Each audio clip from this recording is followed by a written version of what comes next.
झोला में धाला धनी भांग धतूर हो, बैजू नगरिया पड़ेला बड़ी दूर हो।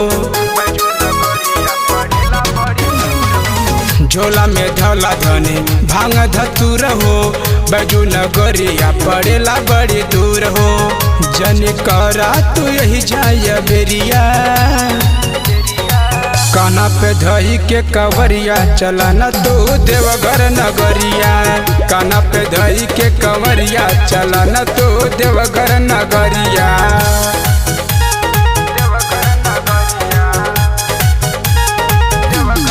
म्यूजिक बाय तरुण चौहान।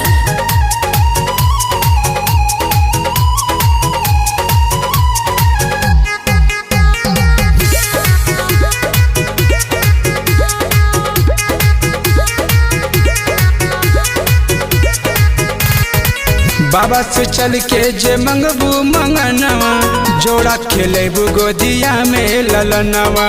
खुशी से भरे लागी घरवा गनवा, राही चलत गएबू बाबा भजनवा। बाबा से चल के जे मंगबू मंगनवा, जोड़ा खेलेबू गोदिया में ललनवा। खुशी से भरे लागी घरवा गनवा, राही चलत गईबू बाबा भजनवा। देखा जात बाड़े गौमा नगरिया, काना पे धई के कवरिया चलाना तू देवघर नगरिया। काना पे धई के कवरिया चलाना तू देवघर नगरिया।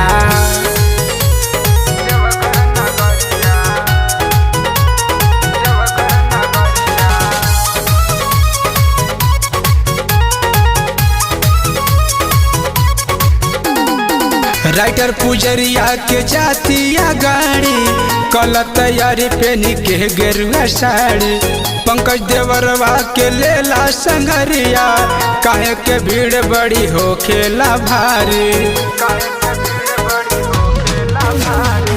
राइटर पुजरिया के जातिया गाड़ी, कल तैयारी पेनी के गेरुआ साड़ी।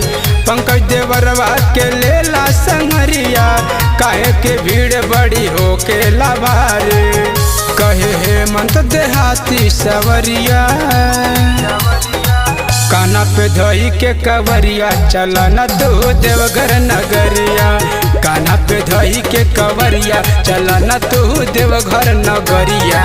झोला में धला धनी भांग धतूर हो, बैजू नगरिया पड़ेला बड़ी दूर हो। जनी करा तू यही जाय बेरिया, काना पे धई के कवरिया चलाना तू देवघर नगरिया। काना पे धई के कवरिया चलाना तू देवघर नगरिया।